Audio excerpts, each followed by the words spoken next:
Bon, bienvenue dans cette partie 3 des dates pourries de mes abonnés. On commence maintenant. Ah! Est-ce que les hommes aux États-Unis sont plus sympathiques que les hommes en Europe? J'étais aux US il y a 5 ans. De base, j'avais installé Tinder en précisant, là pour une semaine. Je ne cherche qu'à faire des rencontres amicales. Moi, franchement, je crois que c'est ce que je vais faire. Je vais me mettre sur Tinder, je vais mettre que des meufs. Genre intéressée que par des meufs pour des relations amicales. Rien de plus, voilà, c'est tout. Et je le reprécisais par message quand je matchais avec des personnes. Après plusieurs rencontres sympas, je pars en date avec un mec plutôt mignon. Il vient me chercher à mon mantel, on parle, etc. Puis commence à me parler de son ex, comme quoi il a fait n'importe quoi, qu'elle lui manque, qu'il est en dépression, qu'il a dû faire une pause dans son job et j'en passe. On a passé l'après-midi à parler uniquement d'elle et du système de santé américain. En soi, il n'y a aucun souci, mais je ne suis pas sa psy. J'allais dire oui, en fait, il t'a prétexté un date pour pouvoir vider son sac parce que il est incapable de parler de ce genre de sujet avec ses mecs, avec ses potes mecs, parce que ses potes mecs ne sont d'aucune utilité dans ce genre de situation. Et c'est ça que je trouve terrible avec les potes mecs. D'ailleurs, quand vous datez, demandez quelles sont les relations que ces hommes entretiennent avec leurs amis, de quoi ils parlent. Franchement, demandez-leur. Et en fait, quand tu comprends que les sujets dont ils parlent sont uniquement superficiels, uniquement des passions en commun, la voiture, la moto, ouais, je sais, c'est hyper cliché, la cuisine, et qu'ils ne sont absolument pas capables de parler d'autre chose. C'est-à-dire que moi, je sais qu'avec mes copines, comme on se voit pas souvent, lorsqu'on se voit, on se fait des soirées psychanalyse, et chacune autour de la table a un temps de parole et balance tout, tu vois, tout son trop plein de caca. Et tout ensemble, on essaie de processer le truc et de trouver des solutions et de la compréhension, etc. Et en fait, finalement, on apprend beaucoup plus à se connaître comme ça qu'en se disant oh, regardez les filles, j'ai acheté le nouveau shampoing qui va bien. Et en fait, comme ça, on arrive beaucoup plus à évoluer dans nos vies. Je trouve ça hyper intéressant. Surtout quand tu as une psy dans le lot. Bref, je trouve ça passionnant. Et en fait, tu te rends compte que les hommes ne sont absolument pas capables de ça, et je trouve ça très symptomatique en fait de cette société, que les hommes, waouh, j'ai un débit là, ça me fou, que les hommes ne soient pas capables d'exprimer leurs émotions, leurs peurs, etc. Et ils sont capables de le faire avec une illustre inconnue lors d'un date, alors que c'est absolument pas le moment. Bref. D'ailleurs, j'ai rencontré un mec comme ça. Sur le coup, je l'avais pas conscientisé, mais qui m'a prise pour sa psy pendant un petit moment. Garçon très gentil au demeurant, mais pas un moment réfléchi. Enfin, t'as pas besoin d'une meuf pour une illustre inconnue pour dire ça, mais bon, bref, passons. À la fin du date, il me ramène et me demande si c'est possible qu'on couche ensemble. Bon, au moins, il y a une notion du consentement qui est quand même pas désagréable, je trouve. Je lui réponds que non, et qu'il n'a pas vraiment tourné la page de son ex et qu'il devrait penser à l'avoir un psy avant même de retenter l'aventure avec une femme. Il m'a sorti: mais ça ne t'a pas touché, attendri, que je parle de mon ex et de mes faiblesses? Il n'y a pas vraiment moyen tous les deux?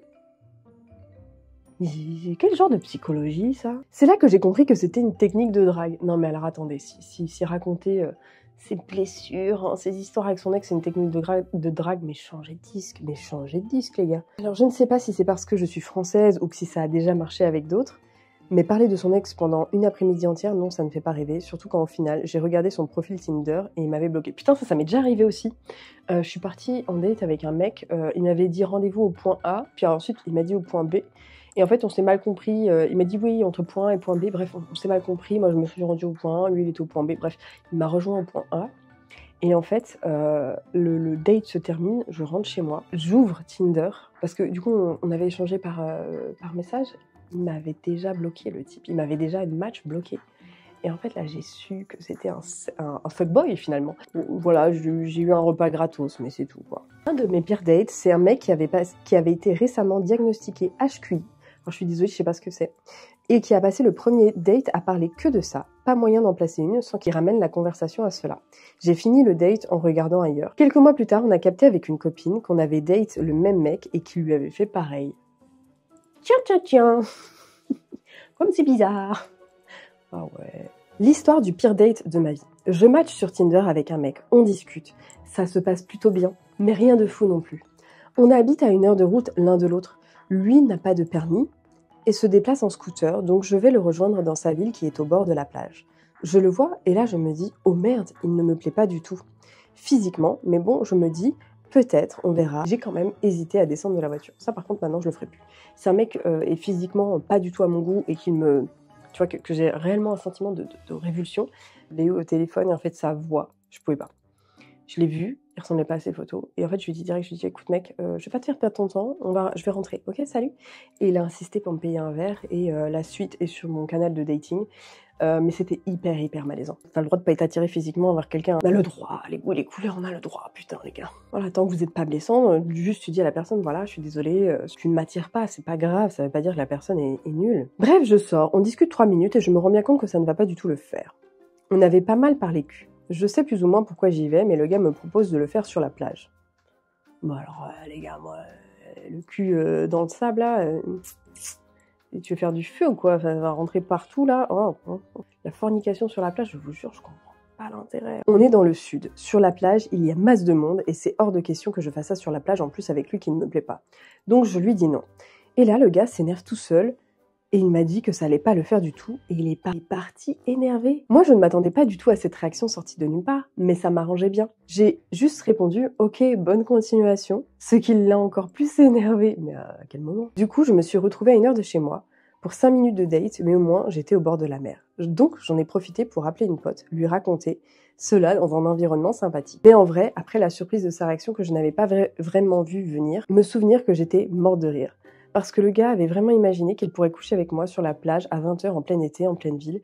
C'est pas le genre de plage un peu cachée. Genre, il y a qu'un mec pour prévoir ce genre de plan foireux. Ouais, vraiment la psychologie masculine me fascine. Le gars qui ne ressemble absolument pas, en majuscule caps locks, à sa photo.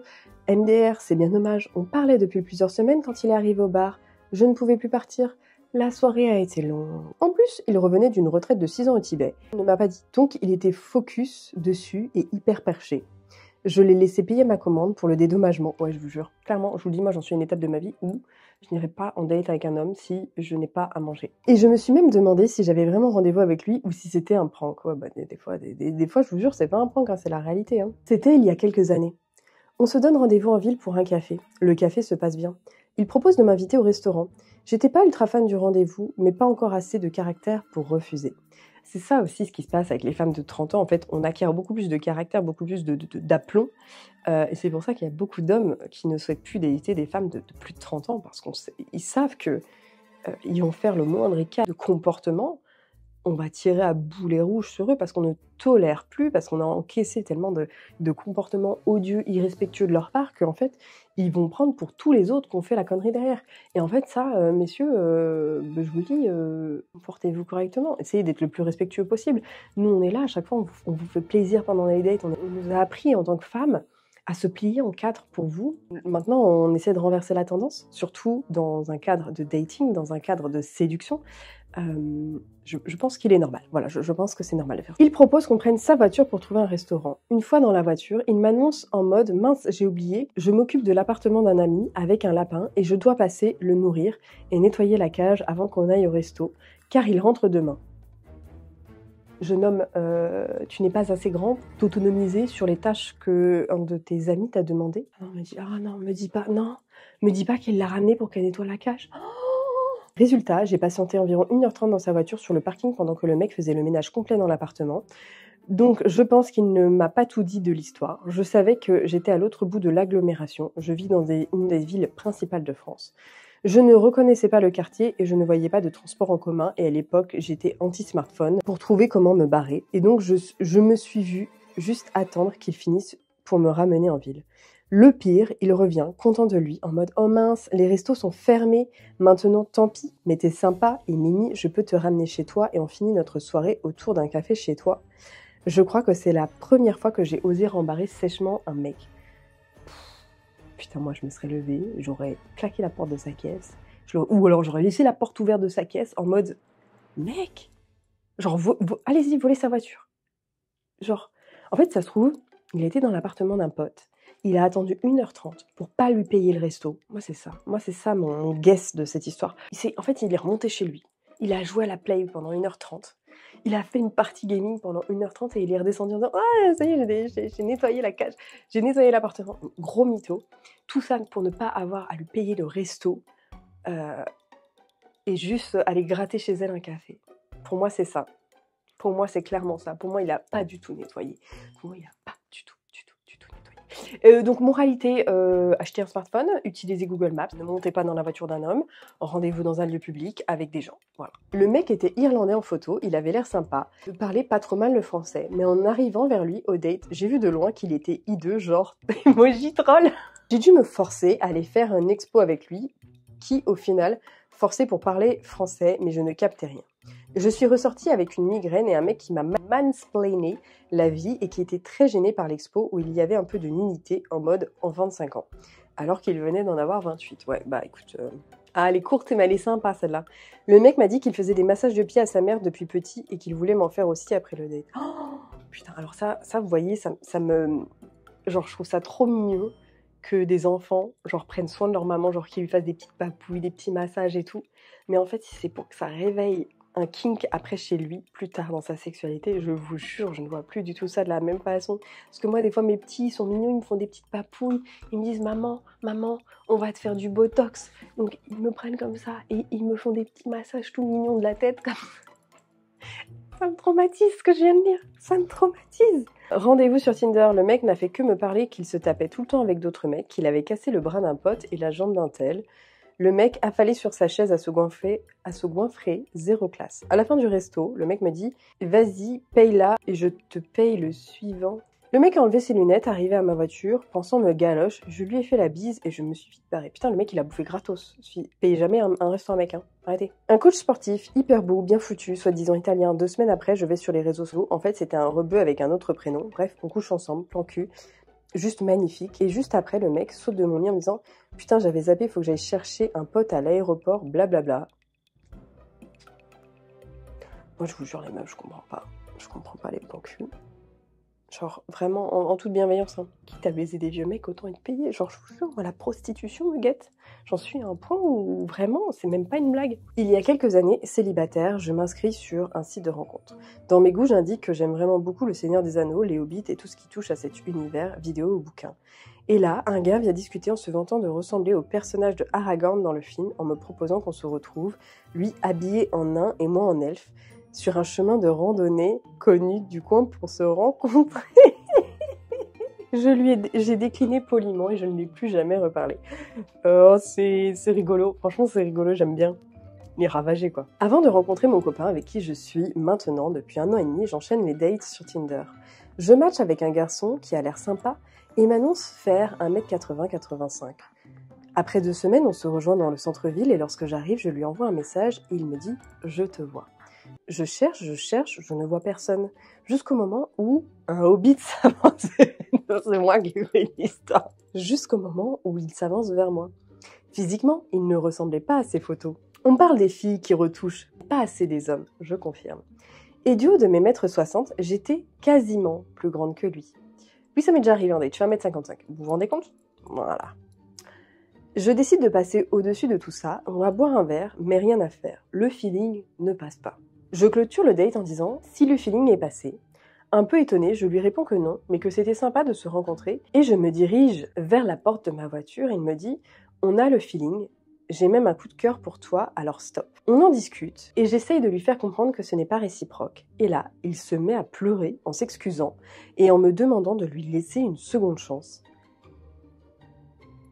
Alors mentir sur son physique, sur sa taille, c'est une chose. Mais le coup des cris et des pleurs, je n'étais pas prête. Je suis bien évidemment partie et il a envoyé des tonnes de vocaux pour me dire à quel point il savait que c'était moi. On ne s'était rien promis, c'était la première fois qu'on se voyait. Bah oui, tu m'étonnes, tu lui dois rien. J'étais quand même bien contente d'avoir fait ce premier rendez-vous en dehors et pas chez lui ou chez moi. Je pense que j'aurais eu du mal à partir ou à le faire partir puisqu'il a fallu négocier plusieurs minutes pour pouvoir monter dans ma voiture. Ça m'aura servi de leçon. Date à 17h30 pour normalement juste un verre car j'avais des choses à faire ensuite. Pourtant, il a commandé une planche double pour lui. Il s'est tellement goinfré que quand je lui posais une question, il levait le petit doigt vers sa bouche pour signifier « Attends, je te parle après ». 1 minute de mâchage ultra gênant, déglution, va-t-il me répondre? Ah non, il réenfourne un énorme morceau. Voulant couper court, j'ai sifflé ma bière. Lui me propose alors de terminer sa bière vu qu'il en avait bu que la moitié. Et les seules phrases auxquelles j'avais le droit étaient juste hyper misogynes, à base de « Non, mais un homme ne peut pas être ami avec une femme ». Un gars de la table d'à côté me regardait avec une semi-pitié et un semi-rire. Moi, je vous jure, vous me croisez en date, vous m'attrapez par les cheveux, hein, je m'en bats les couilles. Hein. Là, il n'y a pas de consentement qui tienne. Vous me dites, ah, Camille, qu'est-ce que tu fais là? Oh, mais oui, ça fait longtemps qu'on ne s'était pas vu. Ah, mais oui, on était copines au lycée ensemble, pas du tout. On vient de deux univers. Franchement, la prochaine fois que vous me voyez en date, vous me faites ça. Vous me faites ça. Bref, on s'est quitté, j'ai supprimé et bloqué son numéro. Sur une appli, on match. On décide de se rencontrer. Déjà, photo non contractuelle, mais bon. Par contre, lui, flic. Je suis prof. Il passe 20 minutes à faire du prof bashing, puis propose d'aller prendre un verre. J'ai pris la tangente. Il m'a demandé pourquoi. J'adore. C'était en janvier 2023, je pensais avoir tout vu parce que j'avais 35 ans à l'époque et j'avais déjà essuyé des déceptions et des situations bien gratinées. Après 3 ou 4 jours de discussion vraiment cool sur Fruits avec un gars en question, je me décide à accepter son invitation et à le rencontrer. Ça marchait vraiment bien par message. Je me suis donc dit qu'au pire, il n'y aurait pas de feeling en face ou que ça viendrait petit à petit, mais que ça pouvait être que du bon. Au bout de peut-être 20 minutes, on aborde des sujets, des ex, et là le mec me lance que sa dernière meuf en date était maman et qu'elle avait les lèvres qui dépassaient beaucoup à cause de ses accouchements. Tu vois ce que je veux dire? Non, je vois pas, non. Pour en avoir sorti 2 de ma schneck, non. Ça me tabasse. Alors oui, mon gars, je vois très bien ce que tu veux dire parce que la mienne est exactement pareille depuis que j'ai fait ma puberté, chose que je ne lui ai évidemment pas dite. Non, mais les meufs, putain, mais ils sont gogoles. Ils sont gogoles, c'est pas possible. Ce qui prend un coup quand t'accouches, surtout par voix basse, enfin même quand t'es enceinte, c'est le périnée. C'est pas nos putains de lèvres, c'est le périnée, c'est le plancher qui soutient tout ça. Ils sont là, ils bégayent, ils font 2 lèvres qui dépassent, mais avec vos vieilles couilles toutes molles, là, toutes poilues, toutes... Putain, hein. Est-ce qu'on dit quelque chose pour vos couilles, nous? Ça pendouille, ça dépasse, ça dépend, ça dépasse. Ça m'a tellement choqué qu'il me parle de tout ça tout court, qu'il m'en parle au premier date physique, qu'il me fasse comprendre que par là, il avait des exigences en termes d'esthétique et qu'à ce niveau-là, je n'ai pas trop su quoi répondre sur le coup. Tu demandes un mec sans couilles, voilà, tu demandes un mec sans couilles. Tu dis, ouais, voilà, les bourses molles, c'est pas pour moi, les couilles qui pendent, là, poilues, là, toutes flasques, toutes... J'ai demandé à avoir des détails parce que je n'étais pas sûre de bien comprendre. Surtout de vouloir admettre, MDR, que j'étais encore dans le déni à ce stade de la conversation, qu'il me parlait de la chatte de son ex. Et il a fini par me mimer ses lèvres en montrant la longueur qui dépassait. Caps lock. J'étais bouche bée, franchement. Qu'est-ce qu'on s'en balèque de la taille de la chatte de son ex? Je vous jure, on fait ça, on est là. Ah, la bite Olivier. J'espère que vous avez la ref. Ah, la bite Olivier, la bite. Non, mais en vrai, on fait ça, on est des grosses timpes. On est des grosses tanas, comme ils disent là. Je me mettrais à parler de la supposée énorme teub de mon ex. Genre comme ça. Genre le mec, il va avoir des complexes. Non, mais en vrai, non, mais oui, c'est ce qu'il faut faire. Il faut parler de l'énorme teub de son ex. Il a pas d'énorme, on s'en bat les couilles. Il aura une énorme teub, ok? Une énorme teub comme t'en as jamais vu dans des films de Huck. Voilà. Il a une teub, c'est la tour Eiffel, ok? Ok, c'est bon les meufs? Si jamais ça vous arrive, hein, vous parlez de la teub de votre ex. On s'en bat les couilles. Vous n'avez pas d'ex? On s'en bat les couilles, il aura une teub. Je vous jure, je m'en remets pas. Me mimer ses lèvres en me montrant la longueur qui dépassait. Et bah moi, quand il y avait une peinée, sa teub était passée de ça, de ma chatte. Mais tu veux répondre quoi à ça? J'ai dissocié. J'étais bouche bée, franchement. Surtout que le mec avait des photos mensongères sur son profil. Il s'était mis en mode « je fais du sport, je suis musclée, j'ai des gros cuisseaux ». Comme ton torse, alors qu'il était gros comme un haricot le jour où on s'est rencontrés. Il m'a dit quand je suis arrivée qu'il avait eu moins le temps de s'en revenir et qu'il avait perdu beaucoup de poids. Je m'en foutais un peu, j'attendais vraiment plus un feeling et du respect pour la jante féminine que du muscle. J'ai hésité à prendre mon courage à deux mains pour lui dire que aborder ce sujet au premier date c'était honteux, mais je me suis dit que j'allais le laisser avec son red flag pour que les autres meufs puissent le repérer de loin, parce qu'il devait sans doute pas avoir que celui-là. Queen meuf, queen, t'as bien fait de rien lui dire, t'as bien fait. Laisse-le se ridiculiser devant les autres meufs. Laisse-le. Ah, c'est abusé. Non, moi, je vous jure, je tombe sur un mec comme ça, je crois, je me mets à hurler. Ah ouais, la tête de mon ex, elle était gigantesque, c'était la tour de Pise. Je vous jure, je crois que je fais ça. Y a pas d'autre façon de lui faire comprendre que, mec, c'est un bolos. Rencontre avec un gars que mon ex-meilleure amie, féminine, voulait absolument que je voie car on était soi-disant fait pour être ensemble. Il n'a fait que parler de lui. Moi je fais ci, je fais ça, je fais des photos en sous-vêtements. Il a tenu à me montrer les photos de lui de pose en calbute. Heureusement qu'il était vraiment canon. Je n'ai même pas pu en placer une tout le long, puis il fallait voir l'ego du type, surdimensionné. À la fin, pour se dire au revoir, il a voulu m'embrasser. Mais évidemment, évidemment. Mais ça ne va pas ou quoi là? Il m'a dit que personne ne l'avait jamais repoussé. Ma réponse a été cinglante et je suis partie. Ravagée. Oui, ravagée. Je veux qu'on me confirme ravagée. Le gars me dit qu'il ne croit pas en l'amitié fille-garçon et que ses 3 potes meufs autour de lui veulent le pécho à mort. Pompon, il précise que ces 2 filles lui ont dit que c'était leur idéal masculin. Bah alors, qu'est-ce que t'attends? Un jour, je match avec un gars sur une appli et on finit par se décider de se rencontrer et on se donne rendez-vous sur une place où il y a un bar. En arrivant, je marche dans la rue et il m'appelle et il me dit « Je te vois » alors que j'étais pas vraiment arrivée. Et là, il passe devant un panneau publicitaire et jaillit littéralement de derrière en criant « Surprise !» Déjà, je me dis « What the fuck ?» Mais bon, ok, passons. Et après, on arrive sur une place où il y a le bar. Et il me dit « Non, finalement, je vais t'emmener dans un autre bar. » Donc, je le suis et là, on arrive dans une toute petite rue, mal éclairée. Et là, je regarde autour de moi, il y avait personne. Et donc, je me dis « Mauvais bail ». Et le temps que je me dis ça, il sort un couteau de sa poche et il me dit « Donne-moi tout ce que tu as sur toi ». Donc moi, dans ma tête, je ne réfléchis pas et je donne mon téléphone. Et le temps que je réfléchisse, il me lâche et me dit « Mais non, je rigole. Attends, tu m'as vraiment cru? Mais non, mais MDR. Mais mec, tu te rends pas compte, on vit pas dans le même monde. On vit pas dans le même monde. » Après, on est parti dans l'autre bar et je l'ai suivi en mode automatique et j'ai bu un verre et je suis vite rentrée chez moi. J'ai eu tellement peur. Et après m'avoir harcelé au téléphone, il m'appelait 20-25 fois non-stop. Je ne pouvais même plus utiliser mon téléphone. Je flippais en plus car il avait trouvé mon adresse, je sais pas comment, et il disait qu'il allait venir chez moi me retrouver. Il ne l'a jamais fait heureusement, mais bref, je l'ai bloqué de partout. Ça concerne pas un date, mais j'avais quand même envie de mentionner ça parce que ça concerne les hommes en général et ça concerne le frère d'une d'entre vous. J'ai eu une discussion avec mon frère et j'en ressors complètement choquée. En gros, il m'a expliqué que lui et tous ses potes mecs se partageaient des photos de leurs meufs quand elles sont bonnes selon leurs critères, mais genre des photos d'elles nues ou des photos et vidéos pendant l'acte. Il paraît que toutes les nanas sont consentantes. Ce dont je doute fortement, on est bien d'accord meuf. Surtout quand il s'agit d'une ex avec qui ils n'ont plus forcément de contact. Et je sais pas, ça m'a dégoûté de fou. Où est le respect? Est-ce que vraiment tous les mecs font ça? Bref, j'en découvre tous les jours sur leur manque cruel de respect d'autrui et je crois que je vais finir seule avec mon cheval. Le pire, c'est qu'ils ne comprenaient pas la problématique puisque leurs meufs sont soi-disant au courant et qu'elles ont sans doute fait la même chose. Je cite, elles doivent bien montrer ma bite à leurs potes. Ce à quoi j'ai répondu que j'en doutais fort parce que vraiment, une bite c'est moche et qu'en plus, on a un peu plus de décence. Alors soit je suis très vieux jeu pour pas faire de nude, pour pas faire de vidéos, de trucs, c'est pas mon modèle. Soit on est beaucoup à être très vieux jeu, je sais pas, dites-moi les filles en commentaire parce que là vraiment ça me dépasse, voilà, et au-delà de ça, déjà quand on reçoit une dick pic, bon. Et entre vous et moi, voir une tub, franchement, Osef, enfin, ça m'apporte rien dans ma vie. Je me dis pas, waouh, quelle tub! Oh, elle est pile dans la moyenne. Ah bah oui. Non, enfin, je sais pas, je suis pas proctologue. Osef des tubs. Vraiment Osef.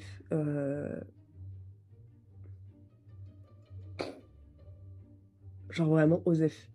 Non, en fait, jamais de la vie, j'irais prendre une photo de la tub de mon mec et dire « Oh, regardez comment elle est molle! Oh, regardez comment ses couilles elles pendent !» Jamais de la vie. Jamais de la vie. Je sais pas ce que tu as pensé de toutes ces expériences, de tous ces dates, mais ça montre réellement une vraie problématique chez les hommes, que ce soit en termes de frustration, de gestion de la colère, de gestion des émotions, de gestion du non-verbal, de la communication non-verbale. Je trouve ça vraiment fascinant, la psychologie masculine. Je ne comprends pas comment on peut être aussi déconnecté de la réalité pour certains. Et je vous avoue, j'aimerais vraiment que vous puissiez partager ces vidéos à vos groupes de copines, à vos groupes de potes mecs aussi, pour qu'ils puissent comprendre qu'en fait, à un moment, on dit « Ouais, les meufs ci, les meufs ça », les gars, réveillez-vous. Voilà, c'est tout ce que j'ai à dire. Réveillez-vous, changez votre comportement, évoluez, allez voir une psy, travaillez sur vous. Merci de m'avoir suivi pour cette 3e vidéo, j'espère que tu as apprécié ces formats. Écoutez, moi j'ai adoré et en même temps détesté parce qu'il y a des trucs littéralement, en fait il y en a plein que j'ai pas lu parce que c'est littéralement des agressions. Et voilà, je suis désolée pour celles à qui j'ai pas lu, je pense que ça vous aurait fait du bien, mais en même temps je peux pas faire du trauma dumping comme ça. Enfin, je sais, enfin voilà, je sais pas. C'est très délicat en tout cas sur YouTube.